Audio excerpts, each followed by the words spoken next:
terbukti 2017 kemarin beliau dalam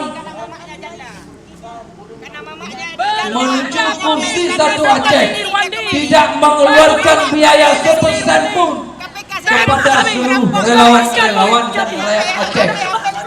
Kemenangan beliau adalah merupakan kecintaan. Sudarlun, masa Koalisi Masyarakat Aceh Bersatu atau KMAB hingga sore hari masih bertahan di halaman kantor Gubernur Aceh. Tolong bantu masyarakat Aceh yang lama kita dijajah oleh Belanda. Kami bangsa Aceh.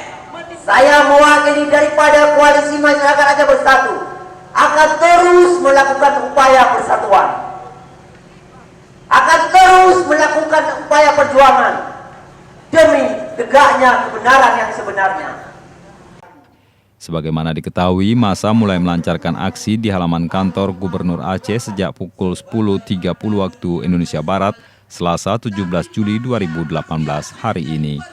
Dalam aksinya, massa meminta Komisi Pemberantasan Korupsi atau KPK segera melepaskan Gubernur Aceh Irwandi Yusuf yang saat ini ditahan oleh KPK dalam dugaan kasus suap Dana Otonomi Khusus Aceh atau DOKA 2018. Tapi janji dengan Allah wajib untuk bela bangsa, bela negara Aceh. Lebih dari apa yang Aceh yang lebih dari kan aneh ya.